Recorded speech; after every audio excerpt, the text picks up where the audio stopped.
Hello friends, I welcome you to tonight's edition of Sleep Story.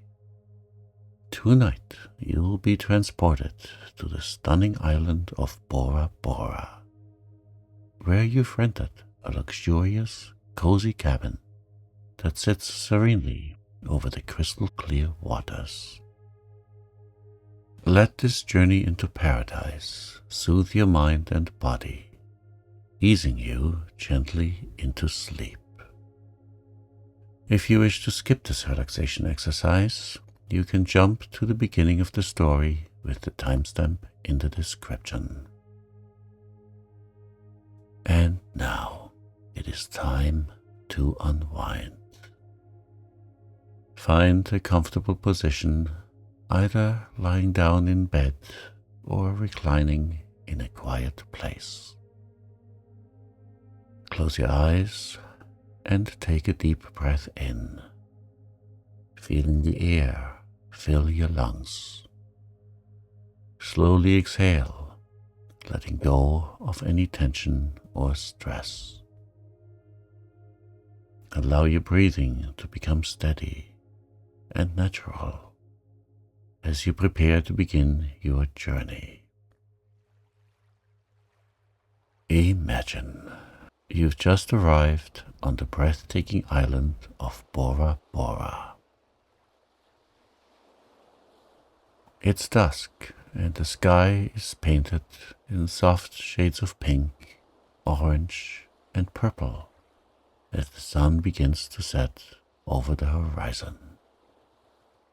The air is warm, with a gentle breeze carrying the scent of salt water and tropical flowers.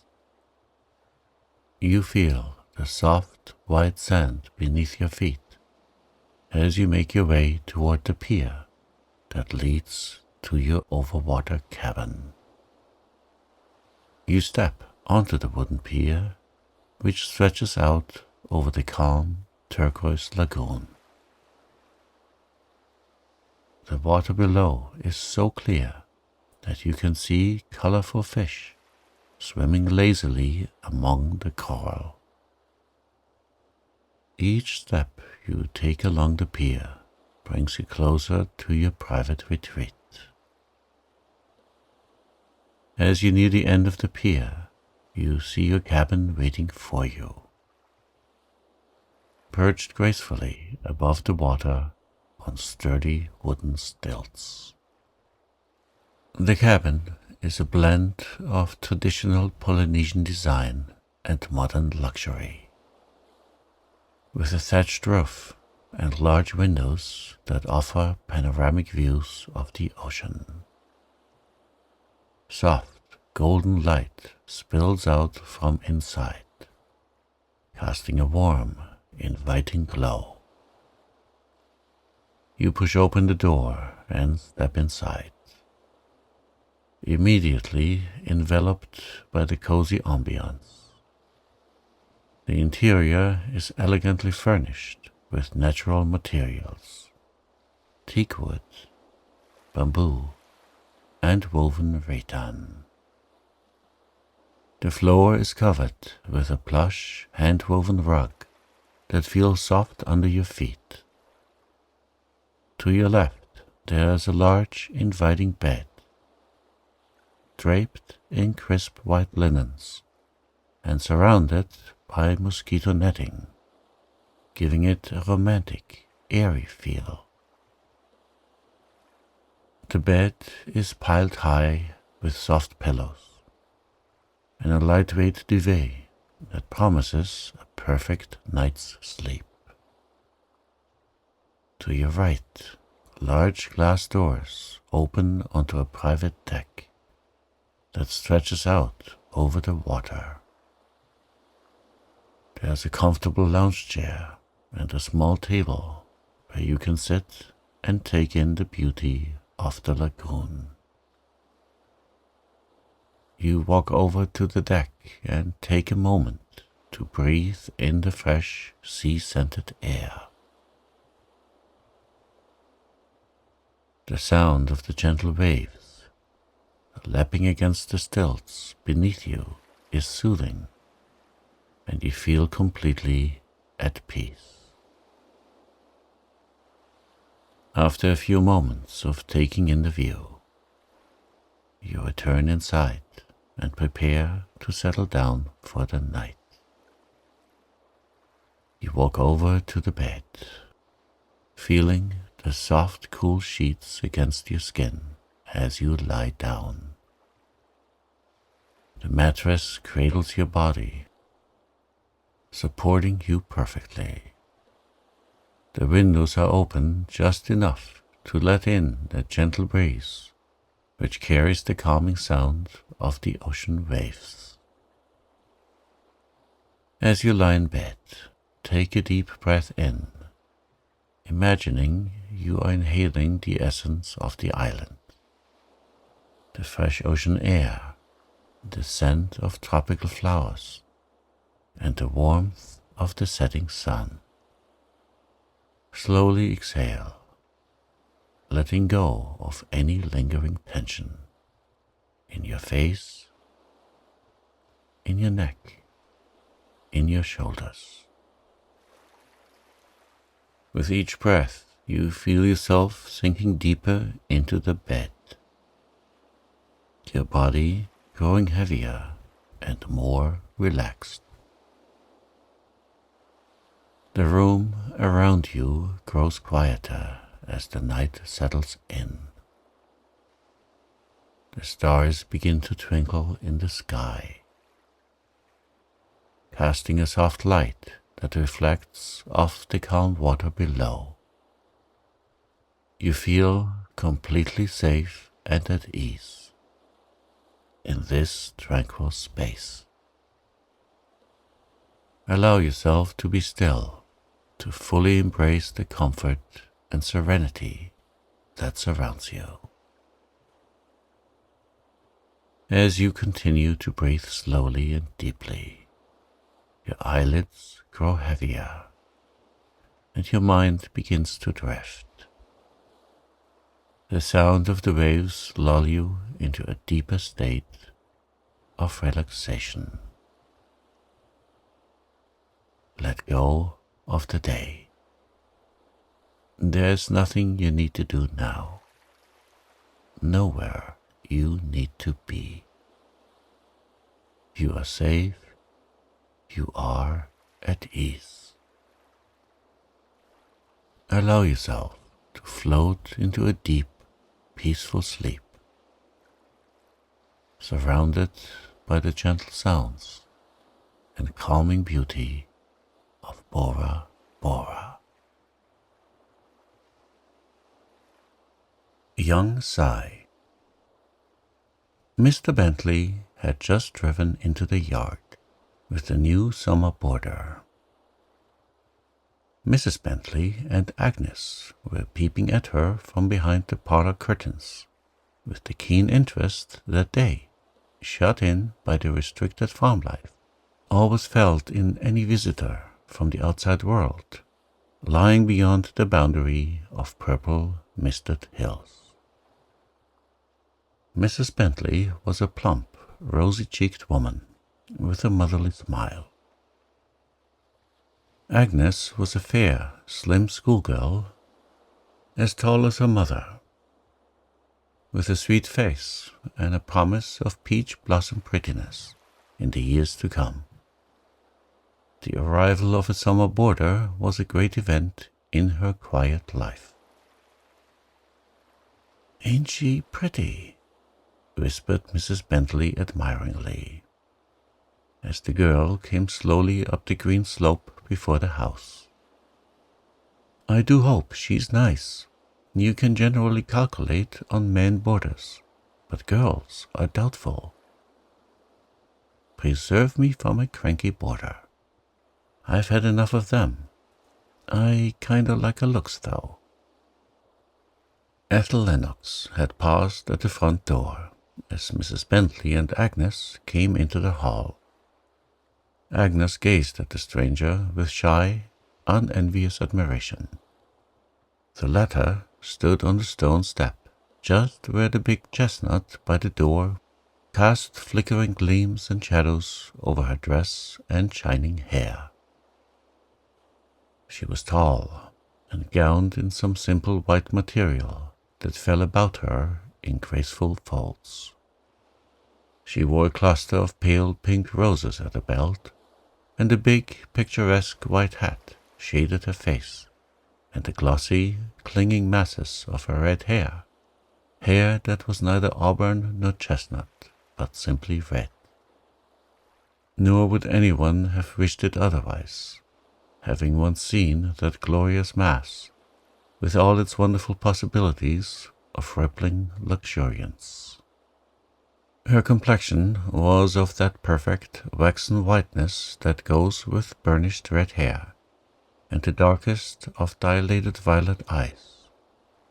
Her delicately chiseled features wore what might have been a somewhat too decided impress of spirit and independence, had it not been for the sweet mouth, red and dimpled and curving, that parted in a slow, charming smile as Mrs. Bentley came forward with her kindly welcome.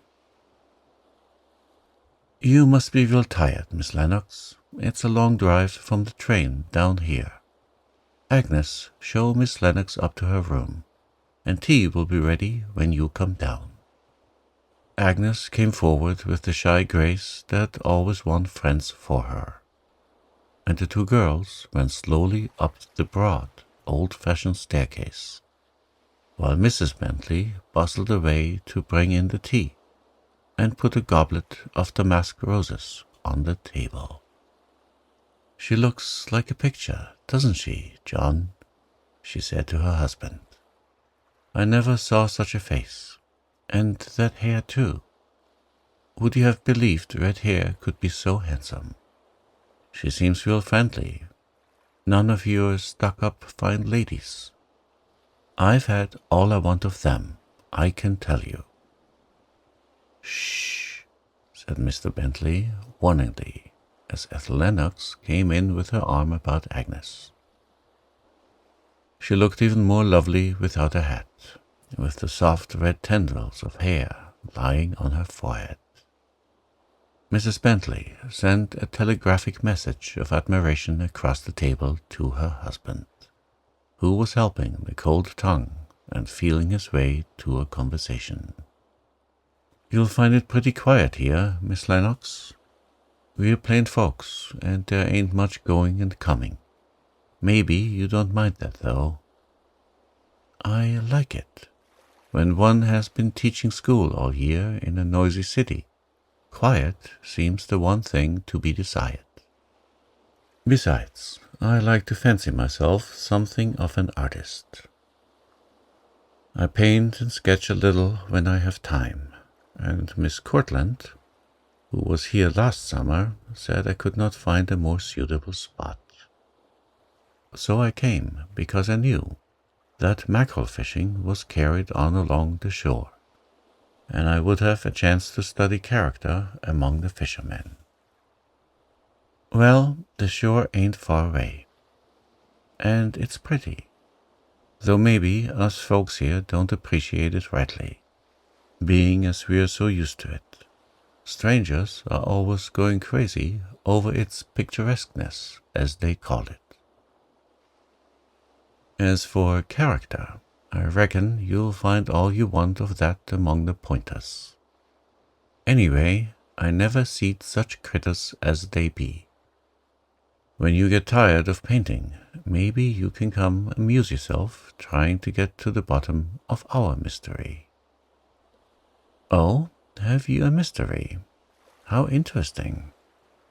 "Yes, a mystery.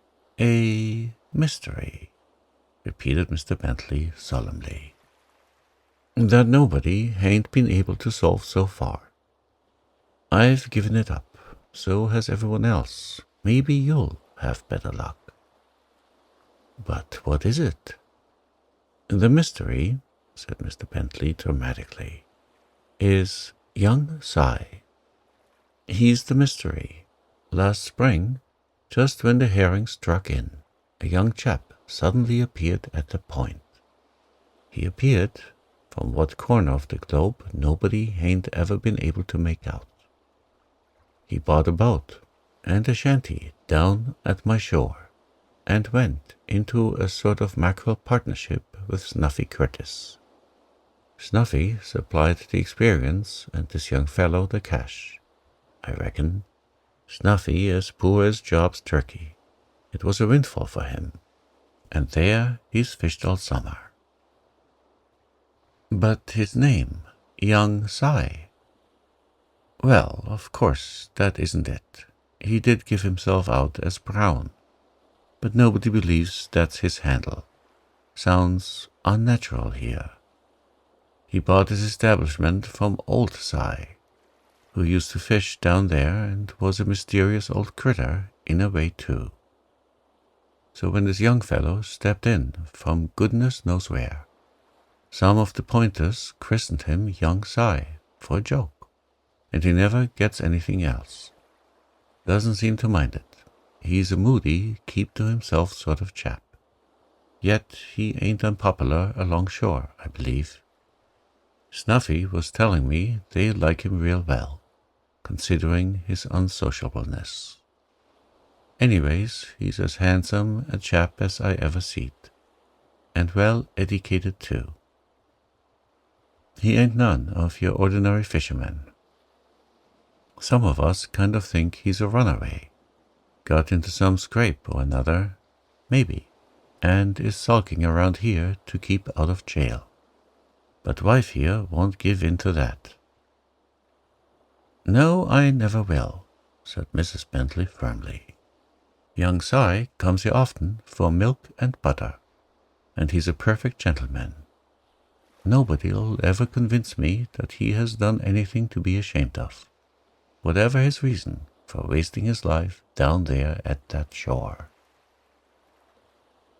He ain't wasting his life, chuckled Mr. Bentley. He's making money, Young Si is, though he don't seem to care about that a mite. This has been a big year for mackerel, and he's smart. If he didn't know much when he begun, he's ahead of Snuffy now. And as for work, I never saw his beat. He seems possessed, up before sunrise every blessed morning, and never in bed till midnight, and just slaving away all between time. I said to him the other day, says I, Young Si, you'll have to let up on this sort of thing and take a rest. You can't stand it. You're not a pointer. Pointers can stand anything, but it'll kill you. He'll give one of them bitter laughs of his. Says he, it's no difference if it does. Nobody'll care. And off he walks, sulky-like. There's something about Young Si I can't understand, concluded Mr. Bentley. Ethel Lennox was interested. A melancholy, mysterious hero in a setting of silver-rimmed sand hills and wide blue sweeps of ocean was something that ought to lend piquancy to her vacation. I should like to see this prince in disguise, she said. It all sounds very romantic. I'll take you to the shore after tea if you'd like, said Agnes eagerly. Si's just splendid, she continued, in a confidential aside as they rose from the table. Pa doesn't half like him because he thinks there's something queer about him. But I do. He's a gentleman, as Ma says. I don't believe he's done anything wrong. Ethel Lennox sauntered out into the orchard to wait for Agnes. She sat down under an apple tree and began to read, but soon the book slipped from her hands, and the beautiful head leaned back against the grey, lichened trunk of the old tree. The sweet mouth drooped wistfully. There was a sad, far-away look in the violet eyes. The face was not that of a happy girl. So thought Agnes as she came down the apple-tree avenue. But how pretty she is, she thought. Won't the folks around here stare at her? They always do at our borders, but we've never had one like her." Ethel sprang up. "I had no idea you would be here so soon," she said brightly. "Just wait till I get my hat." When she came out, they started off, and presently found themselves walking down a grassy, deep-rutted lane that ran through mown hayfields, green with the rich aftergrowth, and sheets of pale ripening oats and golden-green wheat, until it lost itself in the rolling sandhills at the foot of the slope. Beyond the sandhills stretched the shining expanse of the ocean, of the faint, bleached blue of hot August seas, and reaching out into a horizon laced with long trails of pinkish cloud. Numberless fishing boats dotted the shimmering reaches. "That furthest off boat is young Si's," said Agnes. "He always goes to that particular spot." "Is he really all your father says?" asked Miss Lennox curiously.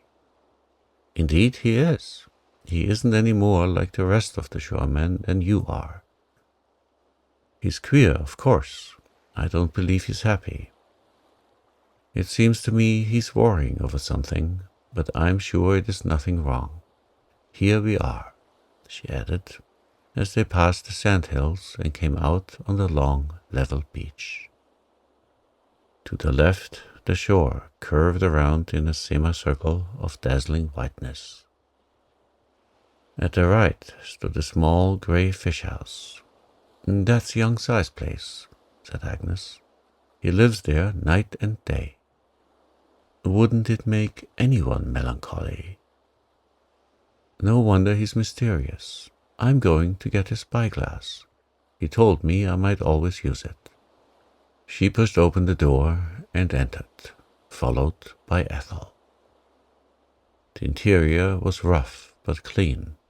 It was a small room, lighted by one tiny window looking out on the water. In one corner, a rough ladder led up to the loft above. The bare, lathed walls were hung with fishing jackets, nets, mackerel lines, and other shore appurtenances. A little stove bore a kettle and a frying pan. A low board table was strewn with dishes and the cold remnants of a hasty repast. Benches were placed along the walls. A fat, be-whiskered kitten, looking as if it were cut out of black velvet, was dozing on the windowsill. "This is young Si's cat," explained Agnes, patting the creature, which purred jealously and opened its sleepy green eyes. "It's the only thing he cares for, I believe." "Which? How are you which? Well, here's the spyglass. Let's go out and have a look. Si's catching mackerel," announced Agnes a few minutes later, after she had scrutinized each boat in turn. "And he won't be in for an hour yet. If you like, we have time for a walk up the shore." The sun slipped lower and lower in the creamy sky, leaving a trail of sparkles that ran across the water and lost itself in the west. Seagulls soared and dipped, and tiny sand-peeps flitted along the beach, just as the red rim of the sun dipped into the purpling sea. The boats began to come in. "Most of them will go around to the point," explained Agnes, with a contemptuous sweep of a hand towards the long headland running out before them. "They belong there, and they're a rough crowd. You don't catch young Si associated with the pointers. There, he's getting up sail. We'll just have time to get back before he comes in." They hurried back across the dampening sand as the sun disappeared, leaving a fiery spot behind him. The shore was no longer quiet and deserted. The little spot where the fishing house stood had suddenly started into life. roughly clad boys were running hither and thither, carrying fish or water. The boats were hauled up on the skids. A couple of shaggy old tars who had strolled over from the point to hear about young Sai's catch were smoking the pipes at the corner of his shanty. A mellow afterlight was shining over sea and shore. The whole scene delighted Ethel's artistic eyes. Agnes nudged her companion. "There, if you want to see young Sai," she whispered, pointing to the skids, where a busy figure was discernible in a large boat. "That's him, with his back to us, in the cream-colored boat. He's counting out mackerel. If you go over to that platform behind him, you'll get a good look when he turns round. I'm going to coax a mackerel out of that stingy old Snuffy, if I can." She tripped off, and Ethel walked slowly over to the boats. The man stared at her in open-mouthed admiration as she passed them and walked out on the platform behind young Sai. There was no one near the two, and the others were all assembled around Snuffy's boat.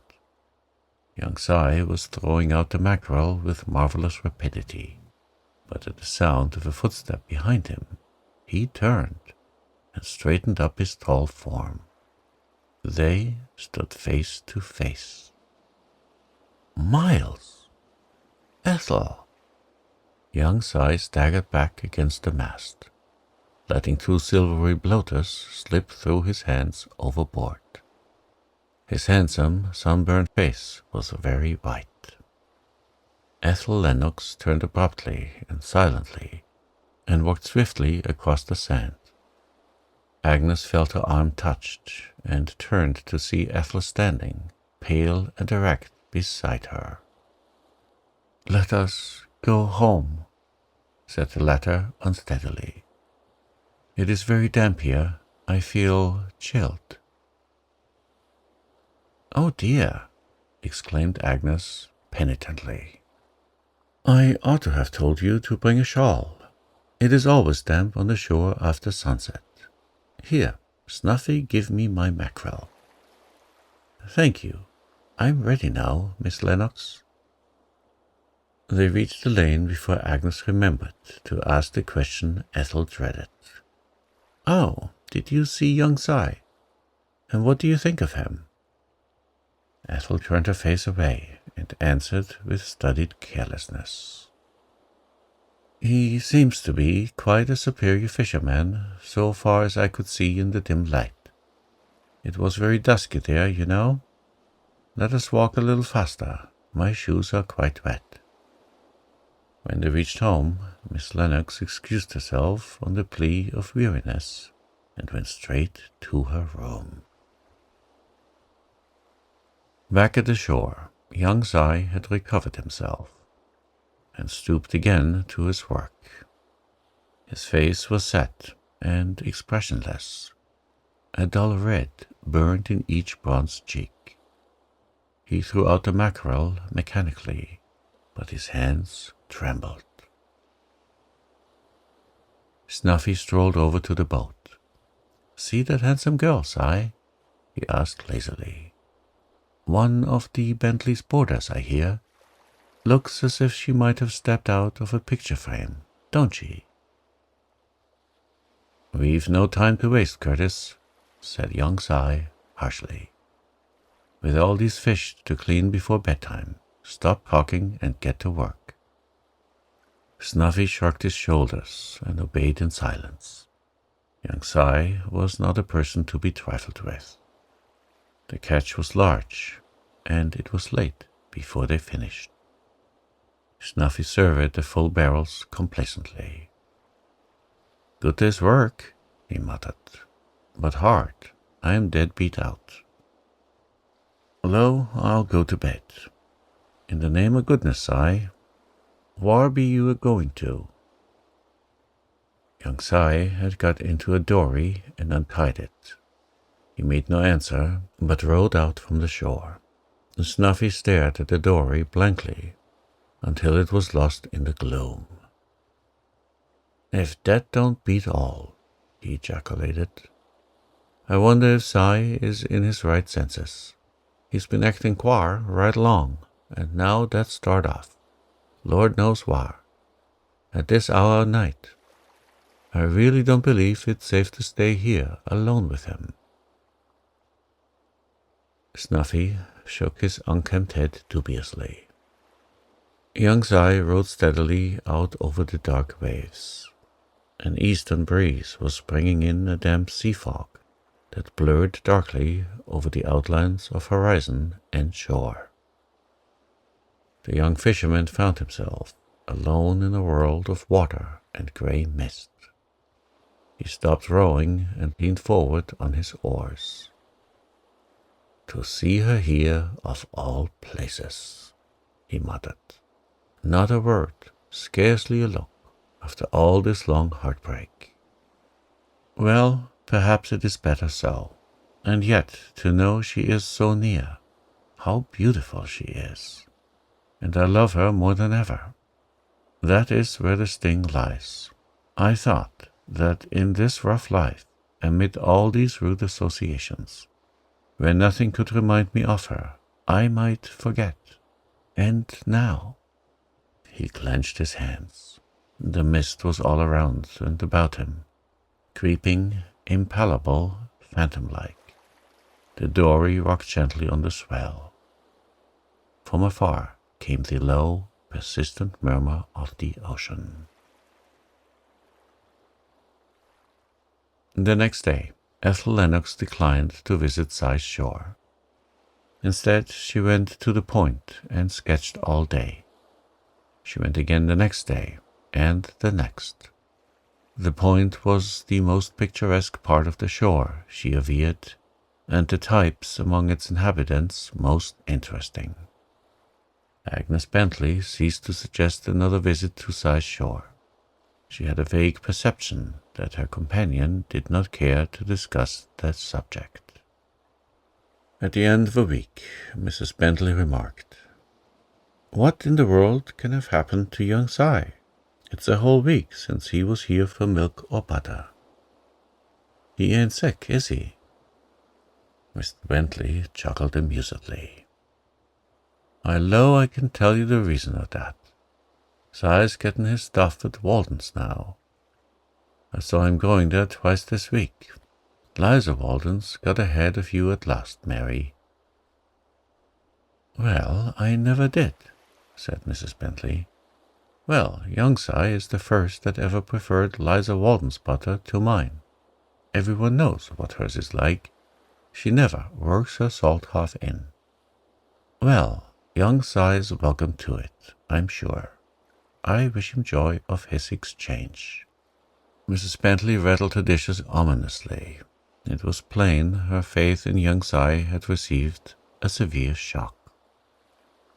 Upstairs in her room, Ethel Lennox, with a few undried tears glistening on her cheeks, was writing a letter. Her lips were compressed and her hand trembled. "I have discovered that it is no use to run away from fate," she wrote.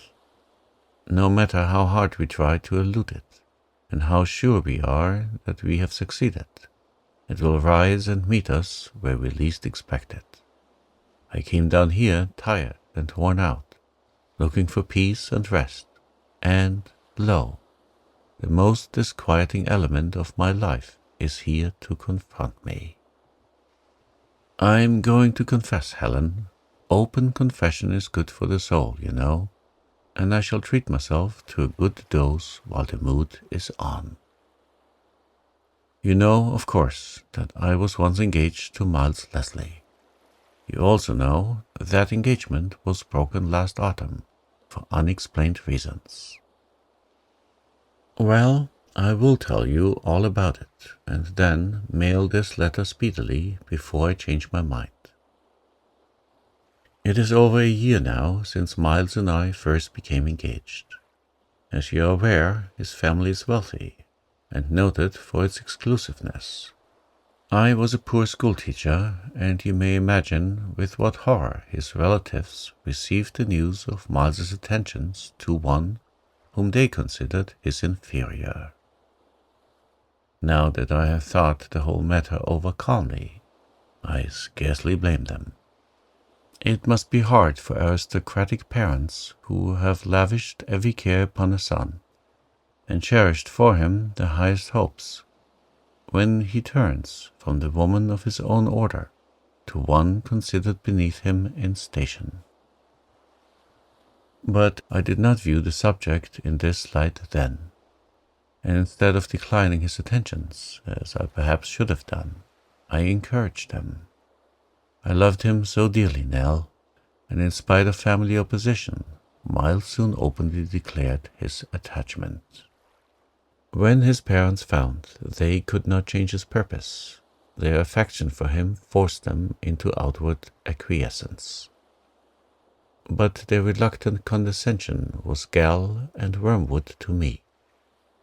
I saw things only from my own point of view, and was keenly sensitive to their politely concealed disapprobation, and my offended vanity found its victim in Miles.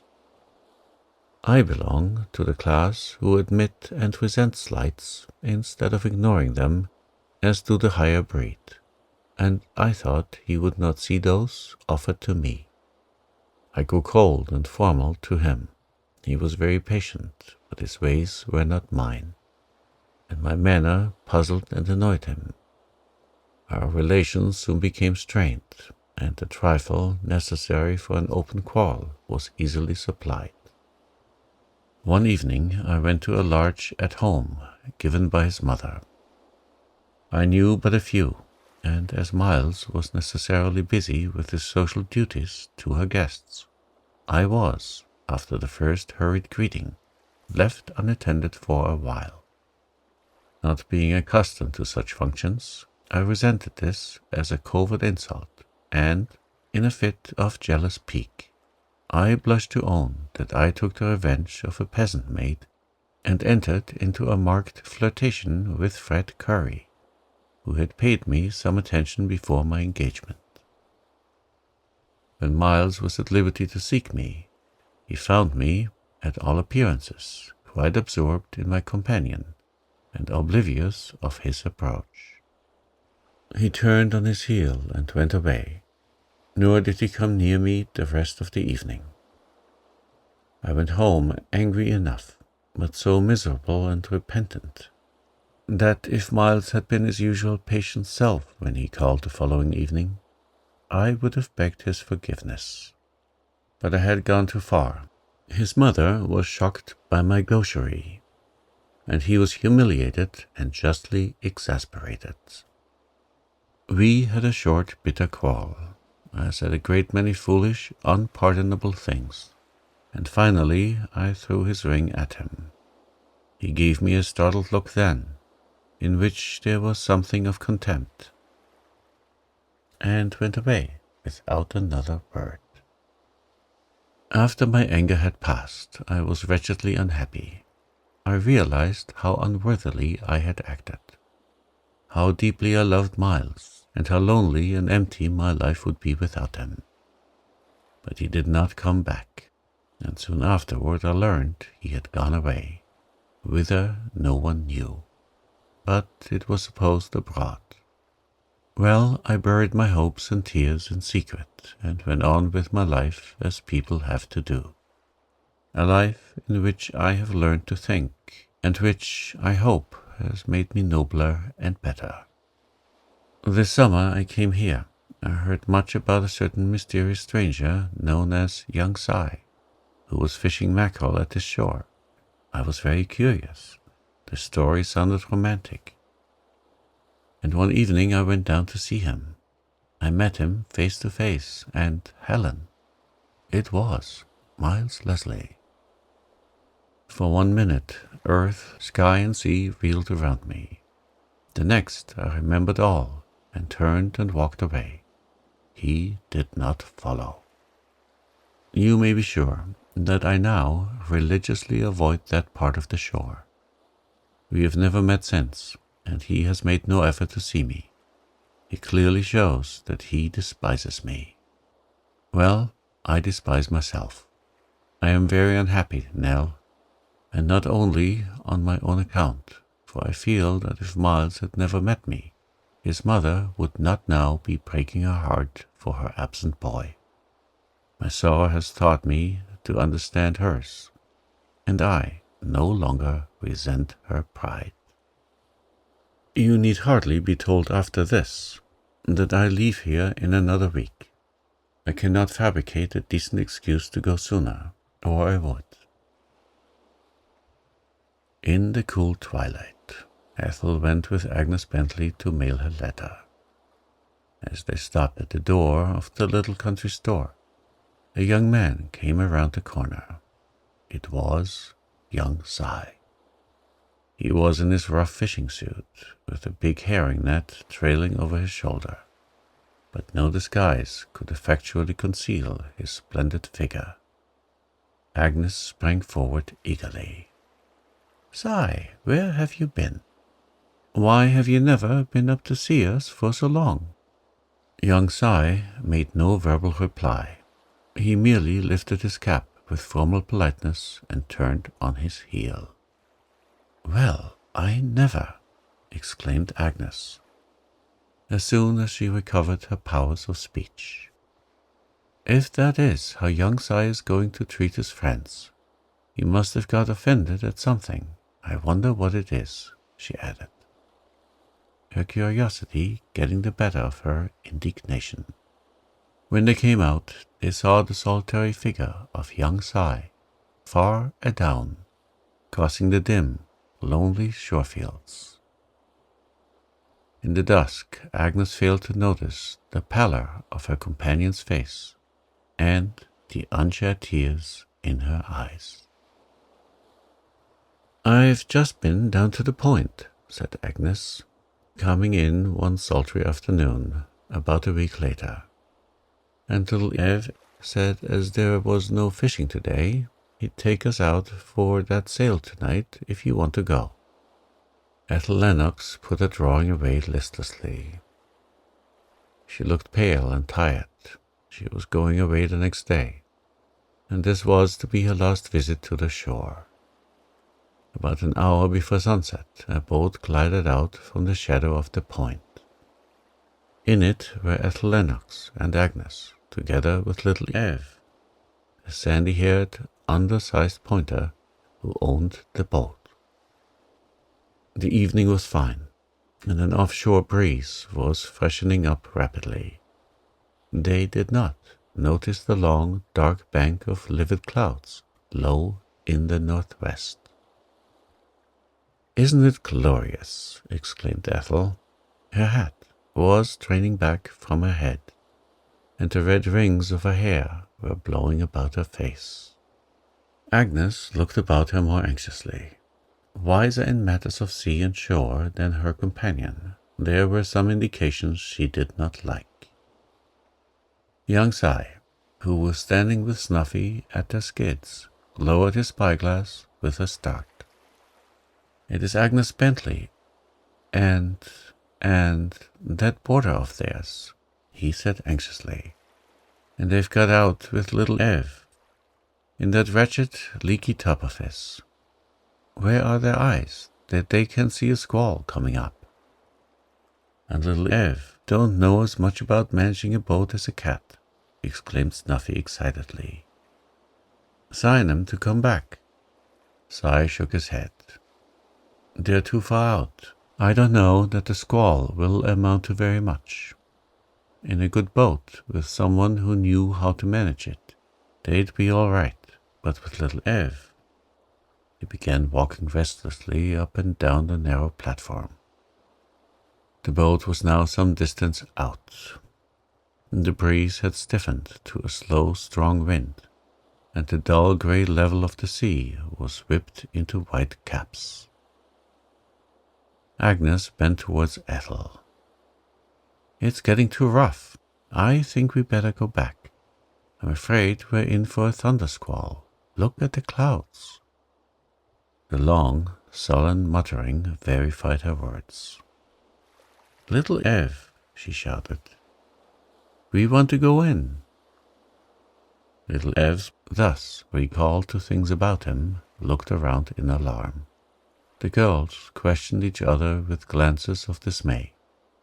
The sky had grown very black, and the peals of thunder came louder and more continuously. A jagged bolt of lightning hurtled over the horizon. Over land and sea was the green, malignant light of coming storm. Little Ev brought the boat's head abruptly round as a few heavy drops of rain fell. "Ev, the boat is leaking," shrieked Agnes above the wind. "The water's coming in." "Bail out then," shouted Ev, struggling with the sail. "There's 2 cans under the seat. I've got to lower the sail. Bail her out." "I'll help you," said Ethel. She was very pale, but her manner was calm. Both girls bailed energetically. Young Si, watching through the glass, saw them. He dropped it and ran to his boat, white and resolute. "They've sprung a leak. Here, Curtis, launch the boat. We've got to go out or F will drown them."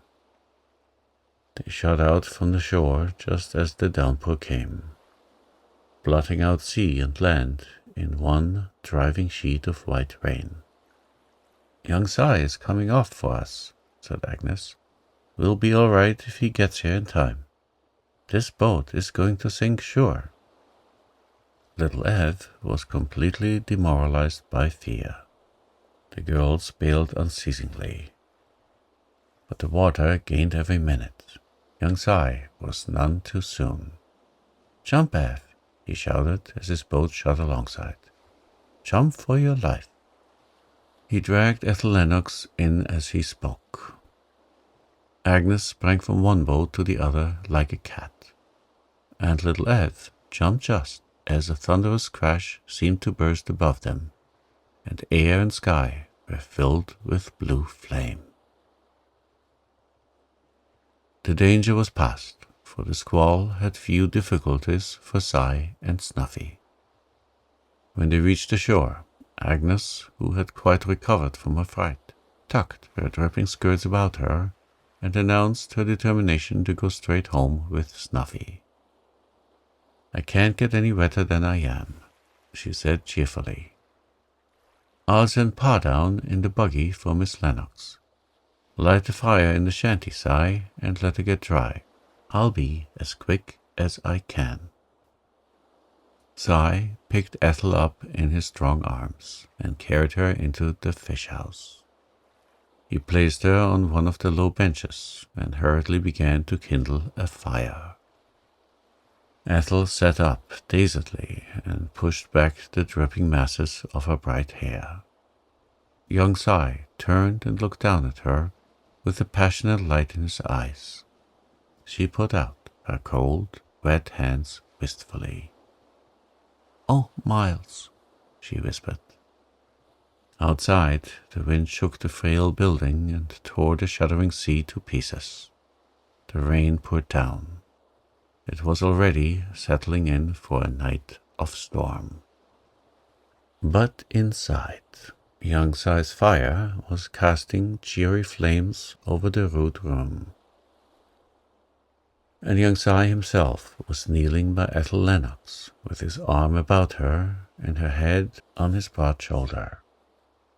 There were happy tears in her eyes, and her voice quivered as she said, "Miles, can you forgive me? If you knew how bitterly I have repented. Never speak of the past again, my sweet. In my lonely days and nights down here by the sea, I have forgotten all but my love." "Miles, how did you come here? I thought you were in Europe." "I did travel at first. I came down here by chance and resolved to cut myself utterly adrift from my old life and see if I could not forget you. I was not very successful." He smiled down into her eyes. and you were going away tomorrow. How perilously near we have been to not meeting. But how are we going to explain all this to our friends along shore? I think we better not explain it at all. I will go away tomorrow, as intended, and you can quietly follow soon. Let young Si remain the mystery he has always been. That will be best, decidedly so. They would never understand if we did tell them, and I dare say they would be very much disappointed to find I was not a murderer or a forger or something of that sort. They have always credited me with an evil past, and you and I will go back to our own world, Ethel. You will be welcome there now, sweet. My family, too, have learned a lesson, and will do anything to promote my happiness. Agnes drove Ethel Lennox to the station next day. The fierce wind that had swept over land and sea seemed to have blown away all the hazy vapors and oppressive heats in the air, and the morning dawned as clear and fresh as if the sad old earth, with all her passionate tears, had cleansed herself from sin and stain, and come forth radiantly pure and sweet. Ethel bubbled over with joyousness. Agnes wondered at the change in her. "Goodbye, Miss Lennox," she said wistfully. "You'll come back to see us sometime again, won't you?" "Perhaps," smiled Ethel. "And if not, Agnes, you must come and see me. Some day I may tell you a secret." About a week later, young Si suddenly vanished, and his disappearance was a 9-day talk along shore. His departure was as mysterious as his advent.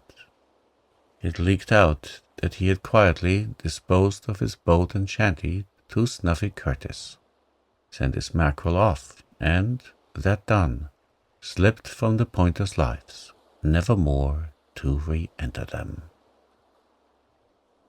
Little Ev was the last of the Pointers to see him tramping along the road to the station in the dusk of the autumn twilight.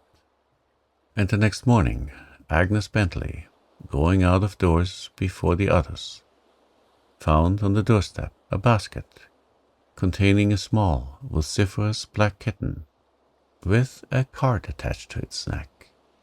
On it was written, "Will Agnes please befriend Witch in memory of young Si?"